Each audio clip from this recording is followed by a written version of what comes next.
What is it about you that's going to cause you to stand out from the next business, the next company, the next individual? Not just because of your looks, not because of a social status that you have, but something that goes a little bit deeper, your character, or what I like to call your fruit. How are you truly going to elevate in a way that's noticeable but uncompromising?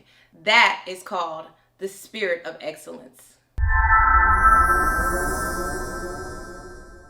What's up, YouTube? Welcome back. Now I'm about to show you how you can increase your influence and effectiveness by developing the spirit of excellence, and how by doing this you will notice a drastic change in your life. So I like to refer back to a man in the Bible. His name was Daniel. So he was kidnapped and taken as a slave to an unfamiliar place. A place that was uncomfortable, unpleasant, and uncustomary in comparison to his home life and what he knew. And I think that when it comes to many entrepreneurs or any leader in any sector, there is a tendency to panic or to cower when you enter into a place that is unfamiliar. So you either cower back or you adapt in order to fit in, only to lose yourself in the process. And when it comes to the world of business, especially when you have money attached to it and you have influence and power and you have promotions that are given to you by man, it's very easy to become compromised. It's very easy to become enticed. And this is the reality of the temptations of the world. But very quickly in the book of Daniel, there is a development that takes place when he begins to remember who he is. Now follow me. He is decided about who he's going to be.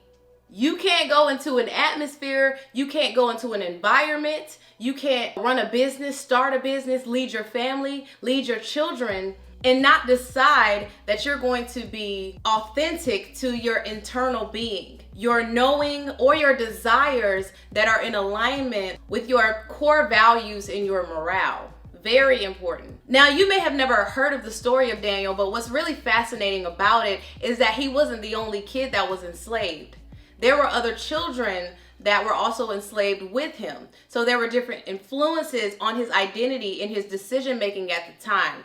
And recognize, this is not just something that children face. This is also something that adults face all the time, every day, who are unsure and who really want to make a name for themselves, or who want to, fit in or be the part or make a difference in the world. And they're just trying to figure their way around that feeling of just wanting to be accepted. So the king Nebuchadnezzar, he isolated these slaves for 3 years before they could come into the palace. And during this time, he had these requirements where they had to eat the king's portions. They had to eat the king's meats and the king's drinks and the things that he provided them. And you would think, especially, as a young adolescent at that time, that when you're in a place like that, you're like, hey, I'm in a palace, or I'm headed to the palace. I'm eating the king's food. Yeah, we're slaves, but we're eating good. We're drinking good.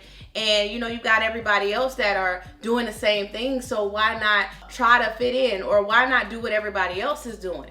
You would think that that would be the mindset of most adolescents. However, Daniel and his friends, they said no. They all refused to eat the king's portions. They knew that that food that they were giving them had been food that had been sacrificed to other gods that was not their own. So not only were they decided, they were devoted, not just to their God, but they were also devoted to truth. You can't run a business. You can't lead a people. You can't make effective decisions. You can't be the best parent that you can be if you lack integrity. Without your yes being a yes, your no being a no, and without you being honest and faithful, without you having those qualities, you can't be an effective leader, entrepreneur, believer, lacking those things. If you are lacking in those qualities, please understand that those qualities aren't just something that someone gives you. Those qualities can be developed.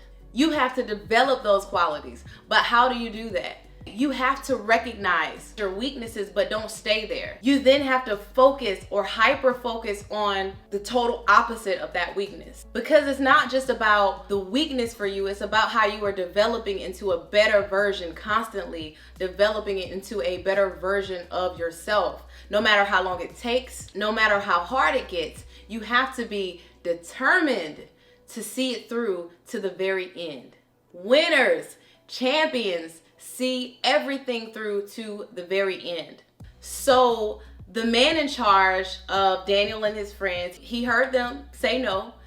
He gave them 10 days. He said, okay, I'm going to give you 10 days to eat whatever you like, which they decided would just be vegetables and water. They said, we're just going to eat vegetables and water for 10 days. And you're going to see that at the end of these 10 days, we're going to look better than these other guys who are over here eating, all of this delectable, delightful food that they're eating. At the end of the 10 days, Daniel and his friends were actually found to have a better appearance than all of the other children who were eating everything else. So he said, okay, go ahead and continue to eat that. So Daniel and his friends continued to eat vegetables and waters for 3 years, for the full 3 years, until it was time to go to the palace. They were determined.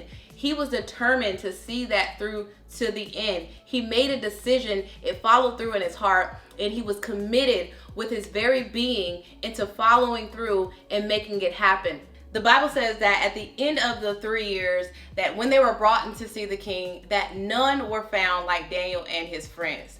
Out of all of the slaves, out of all of the boys, out of all of the temptation, out of all of the possibilities to fit in and to shy away from your commitment, they stayed determined, and they were seen much better than all of the other kids who were there. Thus, the Bible says in Daniel chapter 6, I think chapter 5 verse 12, and also chapter 6 verses 3, that Daniel had an excellent spirit.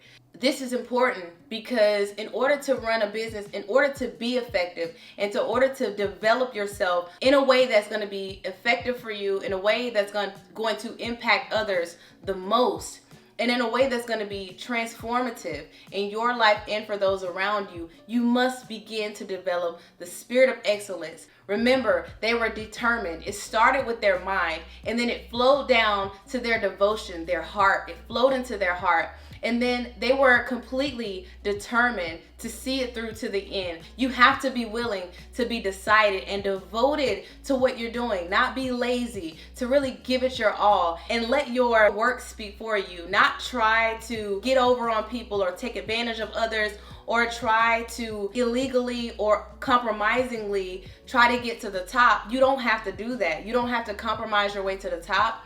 You don't have to lie your way to the top, cheat or steal your way to the top. You can do it excellently. You can do that through a spirit of excellence. You can expect more when you give more of yourself, when you give more of the truth, when you give more integrity, when you become decided, devoted, and determined that you believe what God said about you. You believe what God said about your future. Because of that, you're going to be able to do all of the wonderful things that He's called you to do.